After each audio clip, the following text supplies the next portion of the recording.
Hello students, you are back with the second part of this chapter on equality. Today we are going to discuss this topic issues of equality in other democracies. Students हम इस topic में पढ़ेंगे अलग अलग democracies में क्या क्या उन्हें स्ट्रगल और इश्यूज फेस करने के लिए मिलते हैं. You are probably wondering whether India is the only democratic country in which there is inequality and where the struggle for equality continues to exist.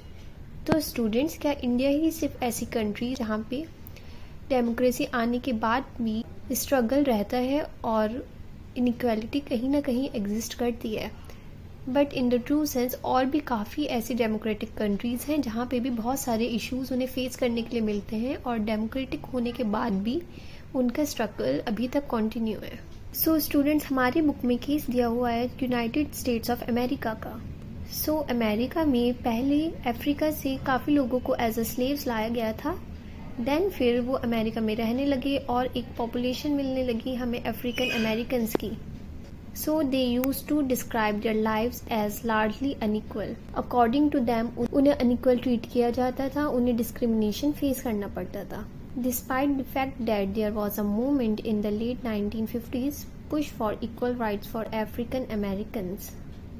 इसके बाद कुछ मूवमेंट्स देखने के लिए मिले 1950s के बाद, जिससे अफ्रीकन अमेरिकन्स को इक्वल राइट्स मिलने लगे. इससे पहले क्या होता था, अफ्रीकन अमेरिकन्स को एक्सट्रीमली अनइक्वली देखा जाता था यूनाइटेड स्टेट्स में एंड कोई भी उन्हें अपने इक्वल नहीं मानता था. फॉर एग्जाम्पल, अगर वो बस से ट्रैवल कर रहे हैं तो या तो उन्हें बस के बैक में बैठने के लिए जगह मिलती थी और अगर उन्हें सीट मिल भी जाती थी देन उन्हें अगर कोई वाइट पर्सन आ जाता है तो उन्हें अपनी सीट उसे दे देनी पड़ती थी.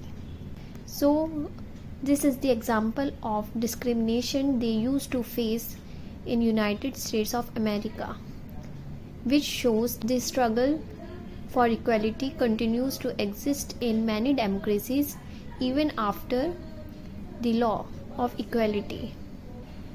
So in the next paragraph, there is a story of an African American woman whose name is Rosa Parks.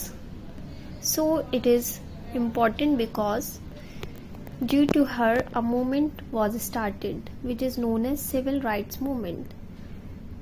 So Rosa Parks एक African American woman थी. She was tired from a long day at work.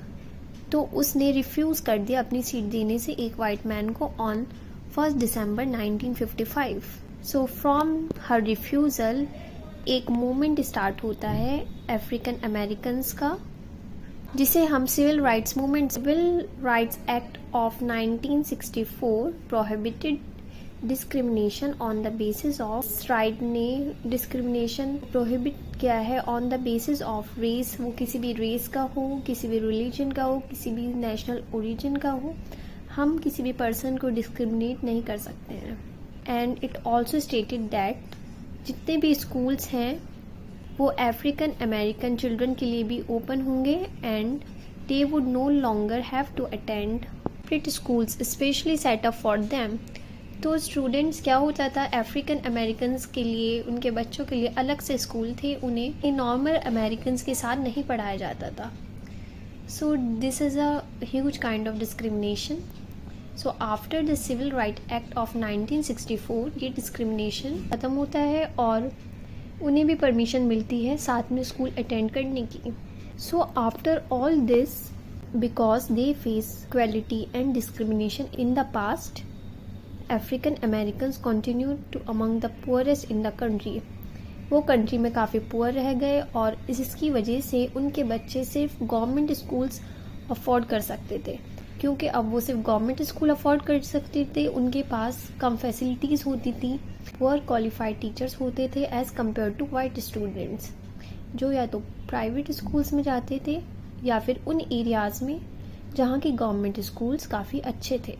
This paragraph ends और हमने यहाँ तक समझा है कि African Americans को यूनाइटेड स्टेट्स ऑफ अमेरिका में क्या क्या फेस करना पड़ा, क्या क्या उनके चैलेंजेस थे, क्या क्या उनका स्ट्रगल था इक्वालिटी के लिए.